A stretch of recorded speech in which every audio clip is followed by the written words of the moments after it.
녹화 시간 10시 4분이고요. 경기가 중단이 되어 있는 상황인데 앞으로 이제 예보되어 있는 강수량 생각하면 오늘 경기는 더 이상 진행하기 어렵다라는 판단이 들어서 좀 빠르게 녹화를 시작합니다.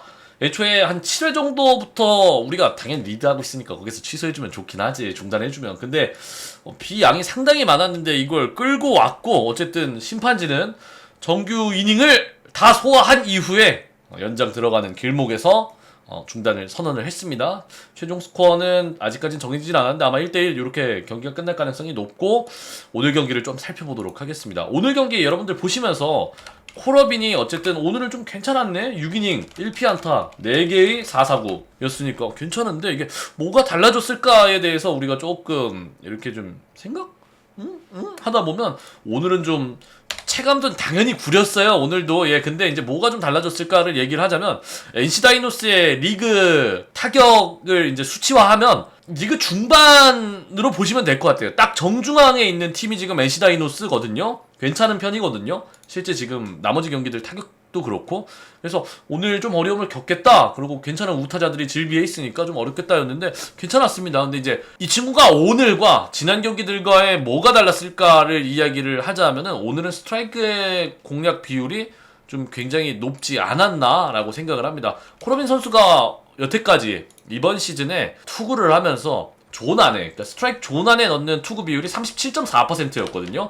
근데 이게 요렇게 이야기하면 체감이 안 되니까 다른 선수들을 조금 이렇게 나열해서 여러분들 체감이 될 수 있게 이야기를 좀 드리자면, 리그 에이스의 투수들을 좀 이야기를 할게요. 폰세, 코러빈보다 5%가량 더 스트라이크 공략 비율이 높고, 내일 8%가량 좀 더 높습니다. 그러니까 오늘은 37.4%의 비율은 아닐 겁니다. 아마 저거보다는 좀 훨씬 높을 겁니다. 그래서 스트라이크 존 공략 비율, 그러면은 여기에서 코러빈이 이렇게 던진다면 괜찮아질 가능성이 높다라고 이야기를 하고 싶어요. 왜냐하면 스트라이크 존 안에 들어오는 저 각각의 본인이 갖고 있는 퍼센트 내에서 요걸 다시 환산해서 이 안에 들어온 거에 대한 스윙률의 차이를 좀 이야기를 하자면은, 세 투수의 스윙률 자체는 비슷합니다. 그러니까 스트라이크 존에 들어오면 타자들이 반응하는 횟수와 이 퍼센테이지는 거의 비슷하다 라고 좀 생각을 하시면 될 것 같아서, 요렇게 오늘처럼 조금 더, 오늘도 사실은 좀 부족하긴 했어요. 왜냐면 4개의 4사구가 나왔으니까.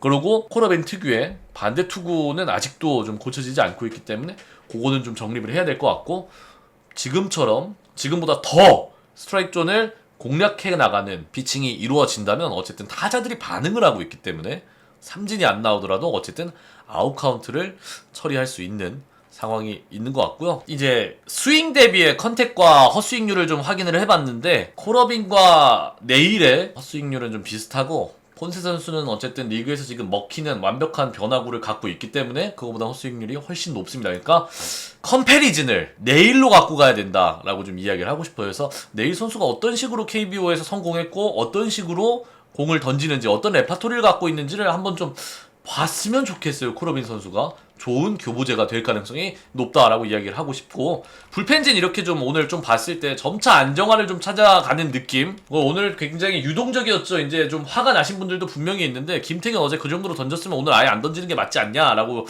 이야기를 하시는 분들도 있고, 고효준을 그냥 한 이닝 다 주워버리는 게 맞지 않았냐, 최지강은 부상에서 복귀한 지 1.1을 주는 게 맞냐라고 이야기를 하지만, 이거에 대한 근본적인 원인은 결국에는 또 그냥 감독님은 또 감독님 하던 대로 한 거고, 타선이 오늘 한 점밖에 못 냈기 때문에 굉장히 타이트한 경기가 이루어졌습니다. 그래서 이 상황에서 나올 수 있는 투수들을 그냥 이렇게 활용한 느낌인 것 같고요. 이거를 뭐 어떻게 해석하든 어쨌든 여러분들 화가 나실 것 같고, 왜 이렇게 우리가 타이트하게 운영을 할 수 밖에 없느냐를 이야기를 하자면, 8안타 4사구인데 들어오질 않아요. 한 점이 났거든요.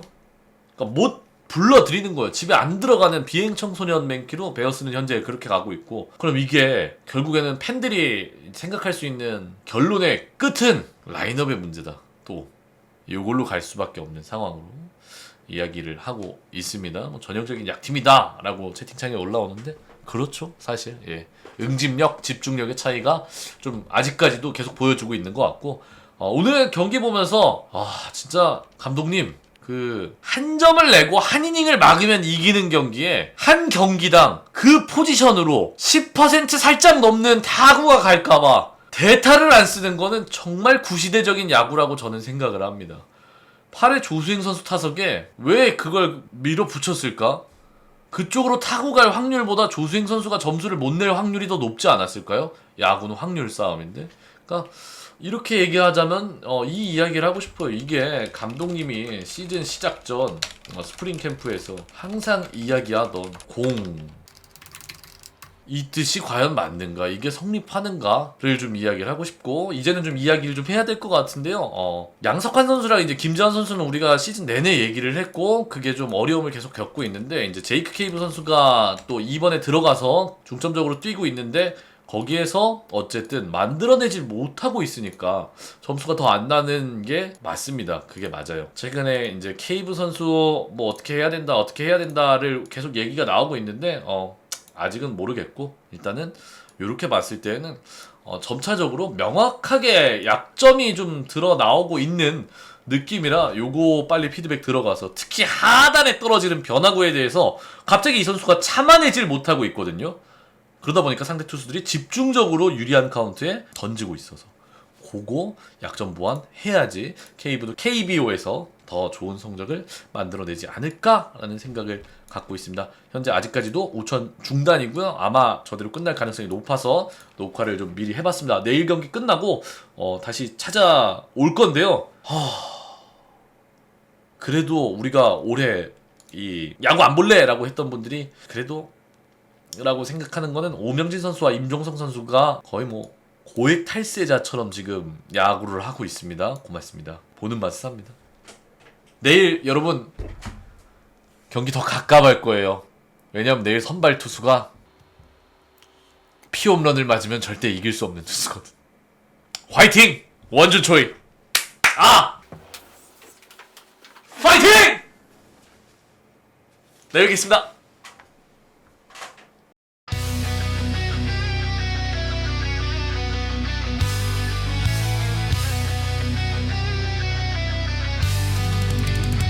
이 비에 꼭 끝까지 했어야 했나. 마운드가 완전히 망가졌는데 바닥이 미끄러워 위험한데 빗방울과 벌레가 후두두 떨어지는데 관중들이 포구를 쫄딱 맞는데 누구를 위해 멈추지 않았나.